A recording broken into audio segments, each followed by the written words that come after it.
All righty, folks, we're going to talk about a concept that many of today's investors really haven't had to think about. And that is the concept of what is called a lost decade.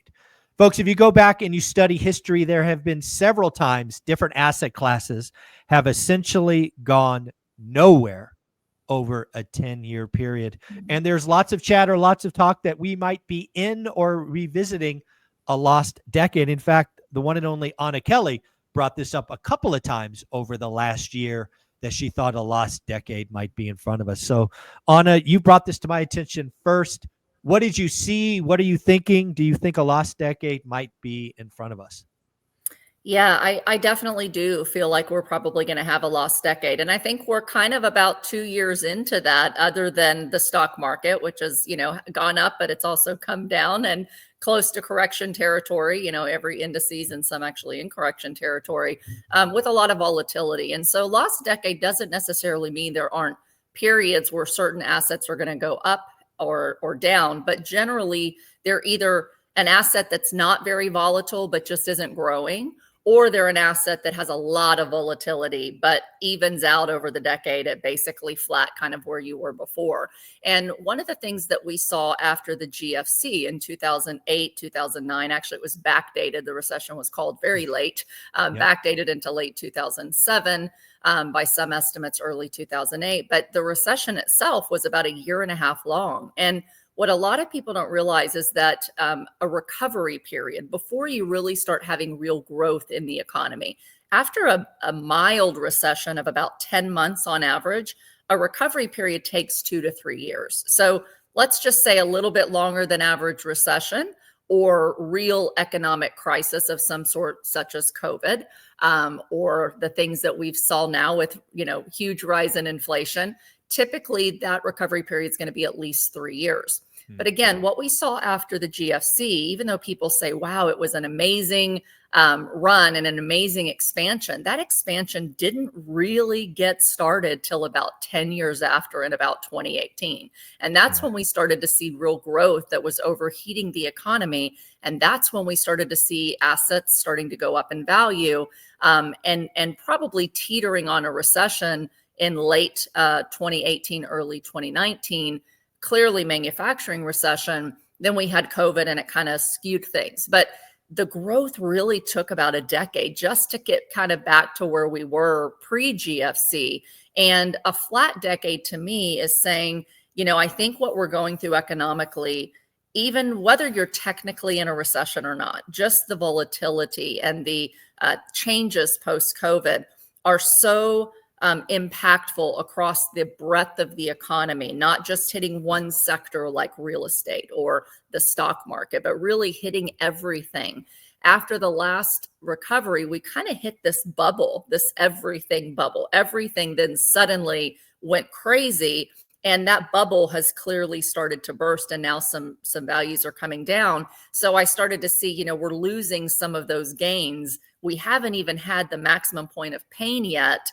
And we're already seeing some destruction of value, like in commercial real estate, which we've talked a lot about, now starting to kind of see it in the stock market.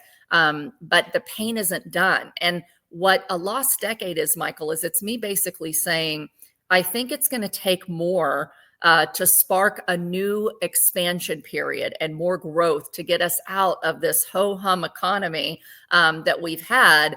And it's not going to be fast, so that typical 3-year recovery, I think, is going to take 5, 6, 7 years before you're even through the recovery, before you start to see some periods of growth.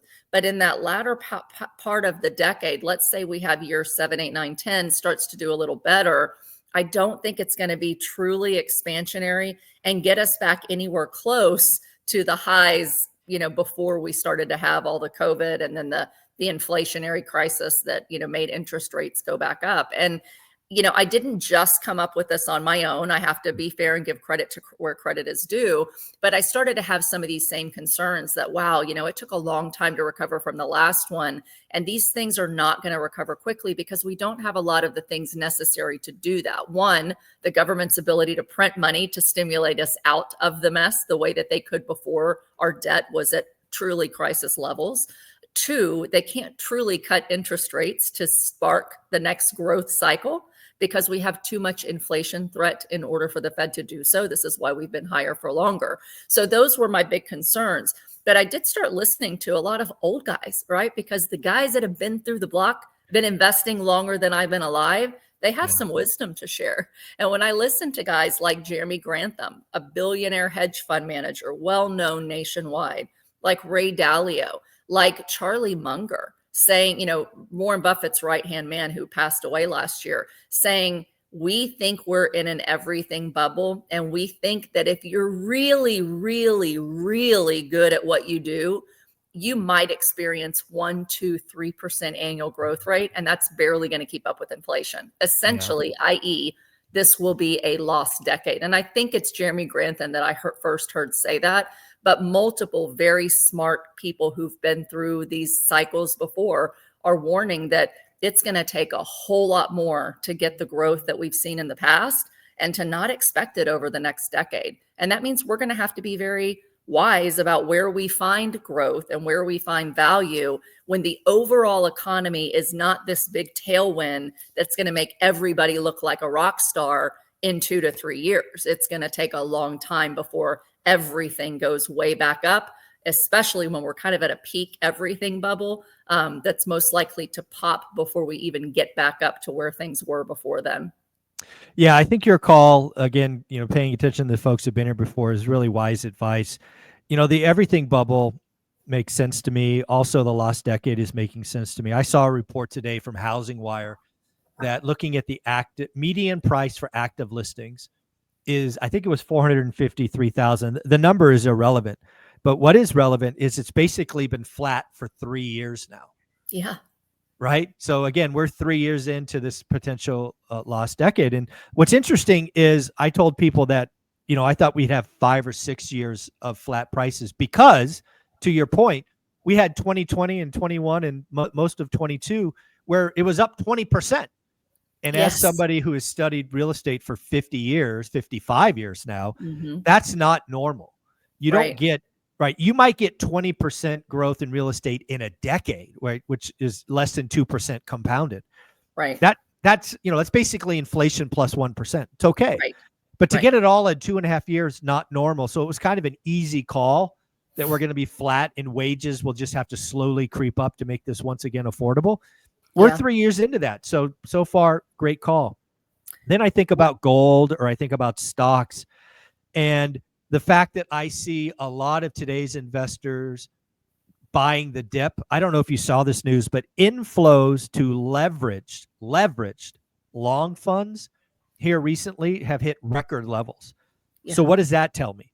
That tells me a whole cohort of investors have not been through a lost decade before, and they're simply buying the dip every time. Why? Because it's worked. Buying the dip on margin. They're borrowing in order to speculate at one of the worst times possible. Which works until it doesn't. Instead of an investor. Right? No doubt. It works until it doesn't work. And I fear we're going into that environment where the buy the dip is just going to stop working. If we do get into the lost decade, if we get into a lost decade, all kinds of things break, right? One of the things you should go study is the 80s. And the stock market was essentially flat for a decade. Now, I was listening to some, it might have been Grantham, the guys that have been around 40 to 50 years. And they're basically like, a lost decade does not mean you can't make money. Right. A lost decade means you don't buy the index. Yeah. You don't buy all the stocks. You have to be, it's basically becomes a stock picker's market because there will be sectors that do well, right? In the 80s, it was gold and energy. Today, it might be AI and something else. So, we've had 20 years or ever since the GFC, we've just been told the Fed's going to bail us out. We're going to print a lot of money and interest rates are going to be zero. I don't think any of that's coming. So we're going to have to change.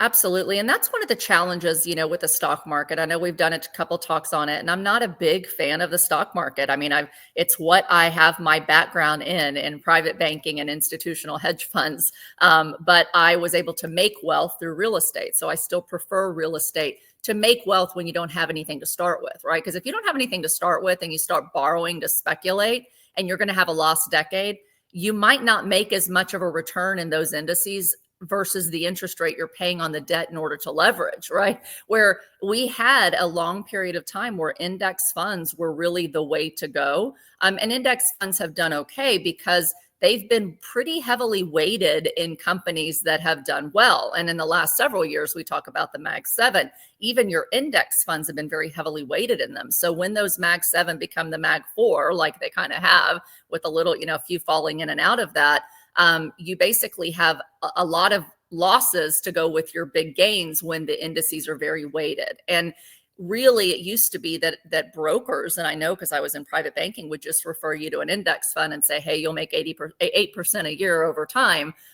Sometimes they'd say 9, depending on the year of the benchmark. But the reality is so many people and institutional investments are in these index funds that are very heavily weighted to 1 or 2 companies per sector, where if the sector overall doesn't do well, even that top 1 or 2 won't. And so this is where, Jeremy Grantham said, if you're really, really good, like you're an expert stock picker, like we have hundreds of people on staff that trade. And if you really know what you're doing with R&D, they have full R&D teams behind them to say, if it's going to be tech stocks and AI, which ones are it going to be? If it's going to be, semiconductor companies, which ones are we going to invest in? And they say the years of investing in indices and hoping it goes well are really over. If you're going to do well, you must be an expert stock picker. And I can tell you, when we've had those dips,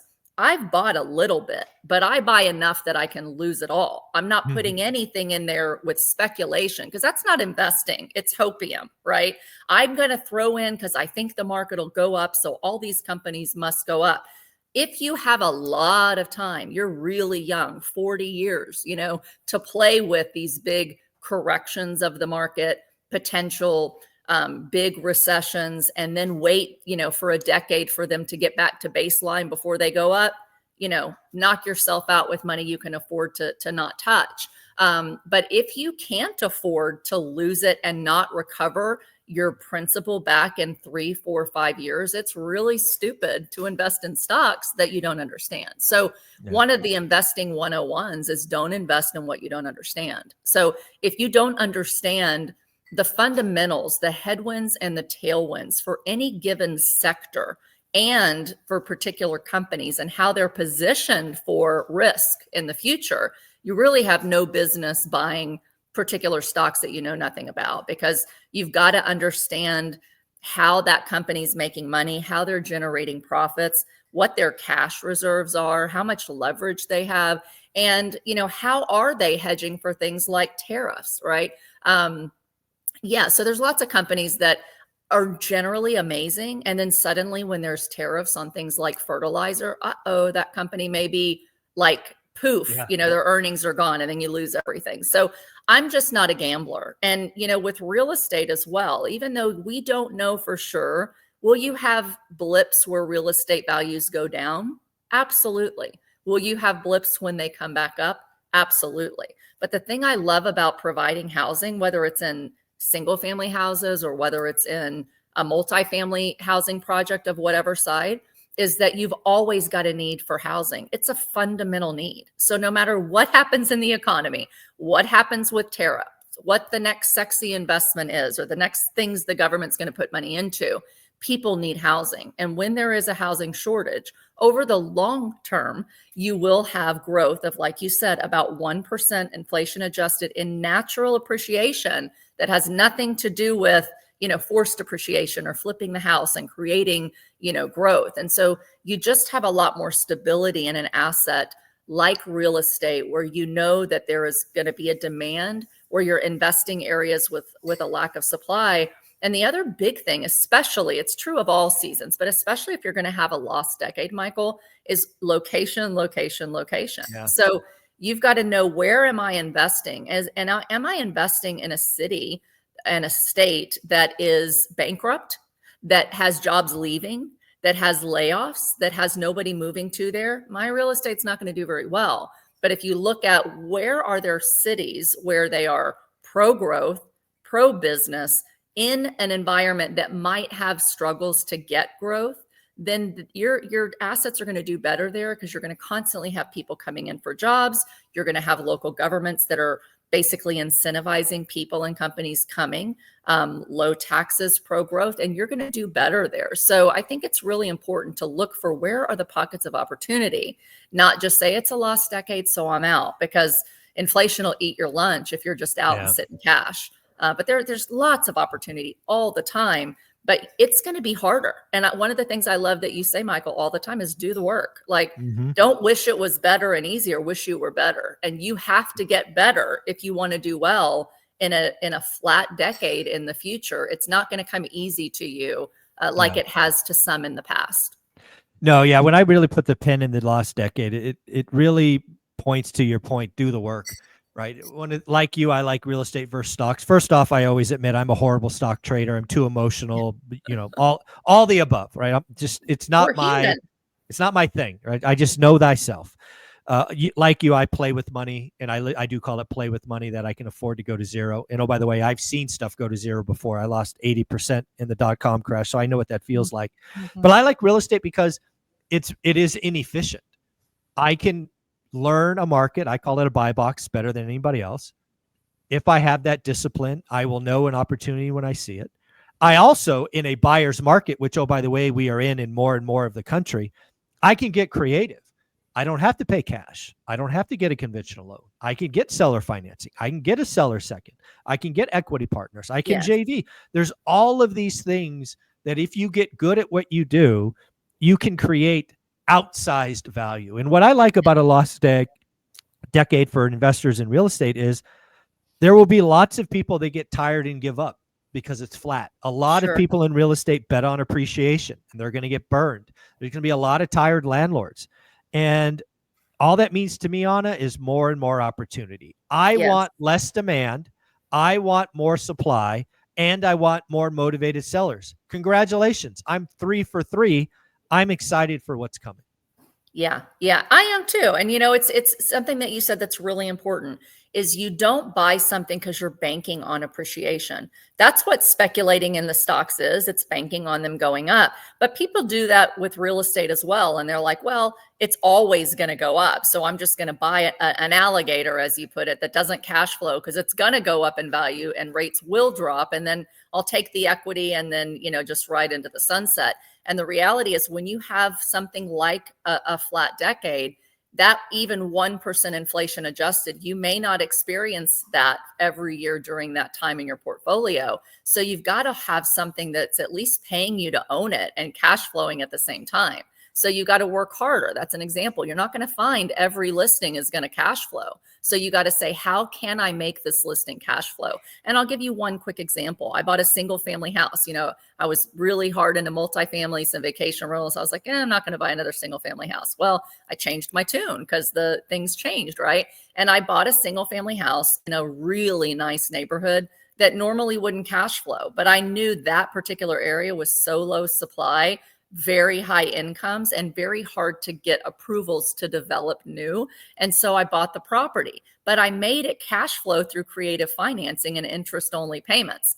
I'm not banking on appreciation, so I don't care if I'm paying down principal. My deal on that one was the cash flow today for several years, and then appreciation's gravy on top. So you got to learn to do really good deals that are going to not put you upside down if they don't go up in value, right? Being really careful with the debt that you put on those properties. But like you, I'm very excited for opportunity. There's always pockets of pain.